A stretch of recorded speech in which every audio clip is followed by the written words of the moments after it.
할렐루야. 하나님께서 우리에게 선물로 주신 새 하루입니다. 하나님과 동행하며 하나님의 놀라운 능력과 은혜로 승리하는 복된 하루가 되기를 간절히 축원합니다. 엘리사가 성령 충만한 사람이 되었습니다. 그와 함께 하신 성령님이 공동체에 필요한 모든 것들을 부족함 없이 채워 나아가는 놀라운 기적들이 오늘 말씀을 통해 기록되어 있습니다. 마치 오순절 성령의 역사가 나타난 다음에 초대교회가 성령의 역사를 통해 부족함 없이 생활하는 것처럼 이스라엘 공동체가 엘리사의 인도하심 속에서 성령의 능력을 경험하고 아름다운 복된 삶을 살아가는 것입니다. 열왕기하 4장의 말씀입니다. 엘리사와 수렘 여인. 첫 번째 이야기는 과부의 기름 그릇입니다. 선지자의 제자들의 아내 중 한 여인이 엘리사를 찾아와 도움을 구합니다. 남편은 죽었는데 빚이 많아서 빚준 사람이 두 아이를 데려가 종으로 삼으려고 하고 있습니다. 집에는 오직 기름 한 그릇밖에 없습니다. 엘리사가 이야기합니다. 모든 이웃에게 가서 그릇을 빌려라. 조금 빌리지 말고 많이 빌려라. 그 모든 그릇에 기름을 부어서 차는 대로 옮겨 놓으라. 여인이 순종하여 그 기름을 팔아 빚을 갚고 남은 것으로 두 아들과 행복하게 생활했다고 합니다. 엘리사와 수렘 여인. 엘리사가 수렘에 방문하여서 한 귀한 여인을 만납니다. 이 여인은 엘리사를 사랑했기 때문에 그가 방문할 때마다 잘 섬기는 여종이었습니다. 여인이 남편에게 말해 엘리사를 위해 작은 방 하나를 준비합니다. 엘리사가 감사하는 마음으로 여인에게 필요한 것이 있으면 내게 구하라 라고 이야기합니다. 그러자 여인은 아들이 없었고 그 남편은 늙은 상태였습니다. 엘리사가 그 여인의 상황을 보며 내년에 아들을 낳으리라 라고 축복하며 예언합니다.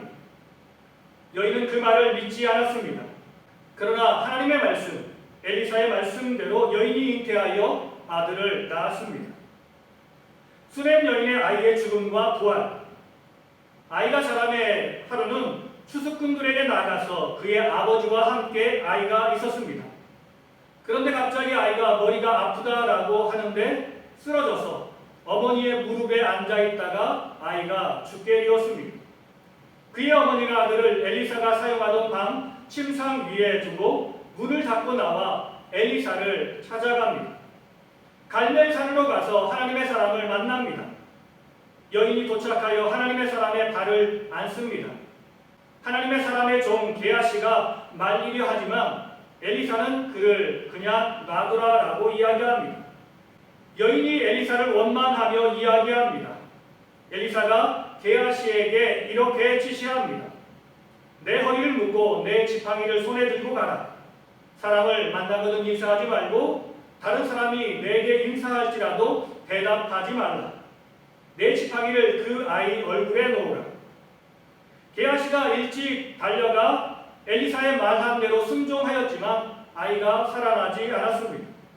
엘리사가 늦게 방문하여 침상에 누인 아이를 봅니다.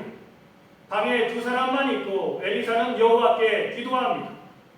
아주 특별한 방식으로 아이 위에 올라 엎드려 자기 입을 그의 입에, 자기 눈을 그의 눈에, 자기 손을 그의 손에 대고 그의 몸에 엎드리니 아이의 살이 차차 따뜻해졌습니다. 두 번째 그와 같이 하니 아이가 7번 재치기 하고 눈을 뜨게 되었습니다.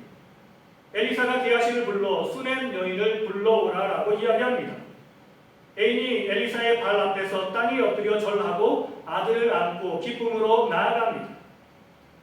엘리사가 행한 두 가지 기적. 첫째는 국에서 독이 없어지다. 엘리사가 길갈에 이르니 그 땅에 흉년이 있었습니다. 선지자들의 제자들이 엘리사 앞에 앉아 있습니다. 엘리사가 큰 솥을 걸고 선지자들의 제자들을 위하여 국을 끓이라. 그런데 그 국을 먹어보니 죽음의 독이 국에 들어있었습니다. 엘리사가 가루를 가져오라 하여 솥에 던지고 말하기를 무리에게 국을 주어 먹게 하라 했습니다. 속 가운데 독이 없어졌습니다. 두 번째 기적은 떡과 채소가 먹고도 남는 기적입니다. 한 사람이 바알 살리사에서 와서 처음 만든 떡, 곧 보리떡 20개와 또 자루에 담은 채소를 하나님의 사람에게 드렸습니다. 엘리사가 무리에게 주어 먹게 하라라고 지시합니다. 모인 사람이 200명이었는데 여호와께서 말씀하신 대로 먹고 나무의 역사가 있었습니다. 마치 예수님께서 오병이어의 기적을 베푸신 것처럼 엘리사가 많은 떡을 베풀어 주었습니다. 오늘 말씀을 통해서 깨닫는 교훈 첫 번째는 우리는 큰 믿음의 그릇을 준비해야 합니다. 가난한 제자의 아내를 향해 엘리사는 그릇을 준비하라라고 명령합니다.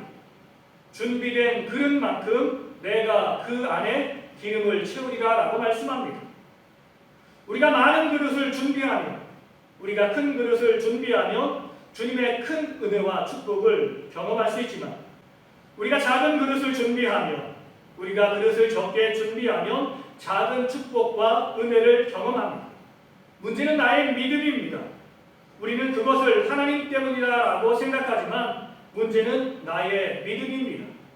하나님께서 우리에게 말씀하십니다. 주를 향해서 입을 크게 벌리라. 주 은혜로 채워주시리라 라고 말씀하십니다. 우리는 이 믿음 갖고 큰 그릇을 준비하는 주의 백성이 되어야 할 줄 믿습니다. 두 번째, 엘리사는 앞으로 오실 예수님을 상징하는 인물입니다.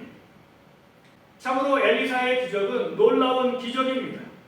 그러나 기적하면 우리가 먼저 떠오르는 사람은 바로 우리 주님 예수님이십니다. 이 기적은 하나님 나라가 오늘 우리의 삶에 아주 가까이 왔음을 우리에게 보여주는 것입니다. 이 세상을 지배하던 악한 죽음의 그림자가 사라지고 예수 안에서 새로운 생명의 일들, 행복한 일들이 일어나고 있는 것입니다. 엘리사는 기적을 통해 하나님의 선하심과 우리를 향한 하나님의 사랑을 선포합니다. 우리는 기적만 바라보지 말고 그 기적 뒤에 계신 예수님을 바라볼 수 있어야 됩니다. 오늘 이 하루가 하나님의 놀라운 능력과 은혜를 경험할 텐데 그 기적 때문에 감사하는 것이 아니라 우리와 함께 하신 예수님 때문에 감사하고 끝까지 예수님과 동행하는 복된 하루가 되기를 예수님의 이름으로 간절히 축원합니다. 같이 기도하시겠습니다. 우리를 진심으로 사랑하시어 우리에게 큰 은혜와 축복을 베풀길 원하시는 주님, 우리는 연약하고 부족하여 주님을 향한 큰 믿음을 준비하지 못한 채 큰 축복만 바랄 때가 많습니다. 우리가 주님 앞에 큰 축복을 바라기에 앞서 큰 믿음을 죽게 보이는 주의 백성이 되게 하옵소서. 주님께서 우리와 동행하시며 우리에게 많은 은혜를 베풀어 주셨고 놀라운 기적들을 행해 주셨습니다. 그런데 우리는 그 기적만 사랑했지 그 기적을 베푸시는 주님을 기억하지 못했습니다. 우리가 사람을 기억하지 않게 하시고 그 뒤에 역사하시는 하나님과 주님을 기억하며 감사하며 예배하며 주를 찬양하는 주의 백성이 되게 하옵소서. 오늘 우리의 삶에 있는 어려움 때문에 실망하거나 좌절하거나 낭만하지 않게 하시고 더욱더 하나님을 의지하고 하나님 손잡고 일어서는 주의 백성이 되게 하옵소서. 살아계신 예수님의 이름으로 감사하며 기도드립니다. 아멘.